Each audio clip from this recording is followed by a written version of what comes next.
Communication skills can have an impact on how we progress in our personal as well as professional life. When communication occurs, it typically happens in one of three ways: verbal, nonverbal, and visual. People very often take communication for granted.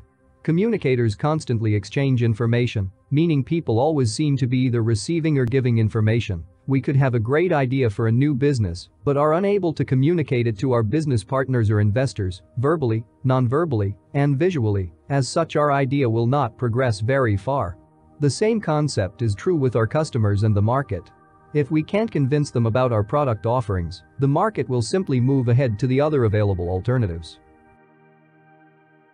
It's important to consider that communication happens on different levels to engage with different stakeholder groups.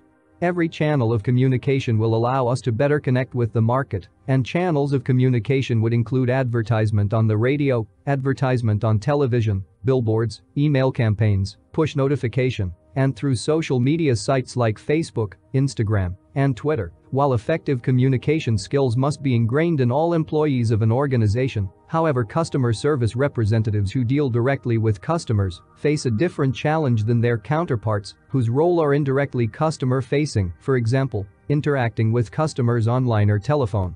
The lack of key service skills can risk putting the business in embarrassing situations, or worse yet, the business could end up losing customers due to poor customer service. Be patient. The customer reaches out to you when they are unsure, confused, or have a grievance. The customer may, sometimes, be angry because of miscommunication or because they feel that they have been treated unfairly. Many a times, a great deal of patience is required just to understand the problem, let alone offer a solution. At the end of the day, being patient will allow you to connect better with your customer as they feel their concerns are being heard, as well as by being patient you can capture the finer details of what the customer is trying to convey.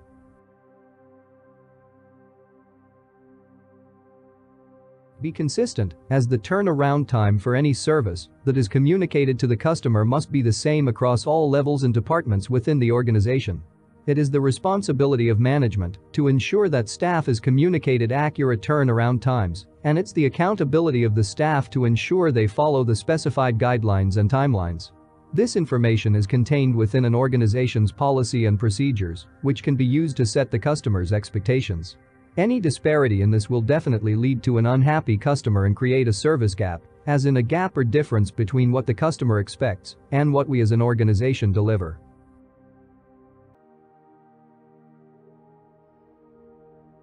Be proactive. As a customer has called or emailed you to get an issue resolved, it is possible that the resolution takes more time than required. In such situations, when you have a customer waiting for your response, be proactive and keep the customer informed of the progress, rather than have the customer get in touch with you time and again for an update. From an organization perspective, there is a push for customer service representatives to be a one-stop shop for all customer inquiries, meaning the customer deals with one representative from our organization for their query. As such, being proactive and keeping the customer in the loop is paramount. Be attentive. While attending to a customer complaint, if you happen to miss out any key details, it would just aggravate the situation. So, block out the noise and focus entirely on the query at hand. Have a pen and paper, or the digital platform such as the organization's customer relationship management system handy to help you make notes. When in doubt, be sure to ask follow-up questions and paraphrase the key points back to the customer to show that you're there to help them reach a resolution. Be mindful. When customers are complaining and telling you about the events that led to their disappointment, do not interrupt. It's important to let your customer have their say in its entirety, and in the process they may also offer up solutions to their problem.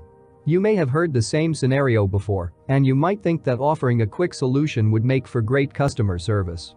However, interrupting customers actually ends up upsetting them and makes them feel less valued, as they think you are trying to manage them and not the situation. Therefore, be mindful of your customers' needs and listen out for their wants. If the customer offers a solution within your authority, great. If not, keep listening. Remember, you're on their side, and the customer in front of you is the most important customer you have ever had.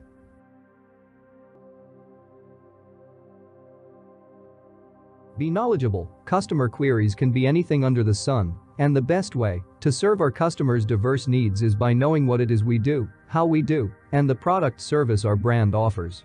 There is no excuse for an employee not be aware or well-versed with the products our organization offers, however there is a limit to how much we know. As such, at bare minimum, be sure to know the process and the policies of our business, as well as the systems that will allow us to find the information we need to serve our customers. The process will help you find the information you need, and the policy can help to guide your actions. Be honest. In case you are not aware of any aspect or details that the business has to offer, let the customer know what and when you will get the exact information for them. Don't wing it by saying "I think," or "it could be," as this type of communication will create doubts over your ability, organization's competency, and your brand's organization's attention to detail. As such, if resolving an issue is going to take longer than usual, be honest and communicate that to your customers transparently. Though this may upset your customer in the short term, the customers are more likely to be more angered if their expectations are not set right initially. It's also good practice to communicate the process that you will follow to resolve the issue to the customer, as this awareness will make the customer more confident in your ability, as well as create a sense of trust in you.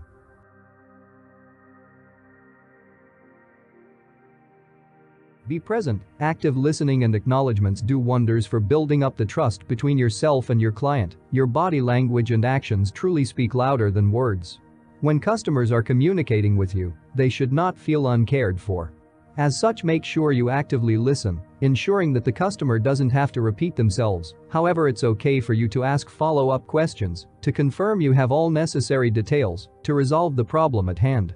When acknowledging the customer's message, try to use positive words, as this also shows them that you're on their side and thereby gives your customer the confidence in you, that you are around to help them, and that you will find the best possible solution for them.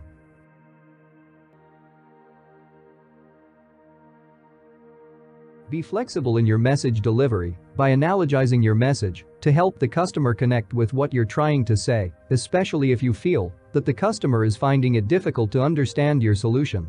At its most basic, an analogy is a comparison of two things to show their similarities. An analogy explains one thing in terms of another to highlight the ways in which they are alike.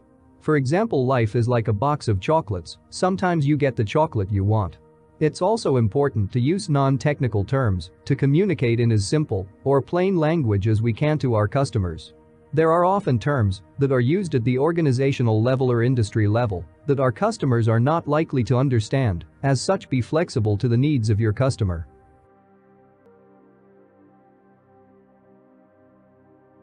Be diligent. At the end of a long day or week, we tend to take shortcuts in our actions and end up providing slack service to complaints and queries.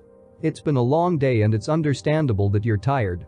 However, do remember that the customer complaint you're dealing with might be the 50th one you are attending to on that day, but you are their first customer service representative. Most of the awesome customer service stories out there are of employees who did more than what they were expected to do. In saying that, it's okay to be tired, it's okay not to go the extra mile at the end of the long day. However, we still need to complete the last mile at the required standard. Reputations can take a lifetime to build, but only a moment to lose. As such, be patient, consistent, proactive, attentive, mindful, knowledgeable, honest, present, flexible, and most of all diligent.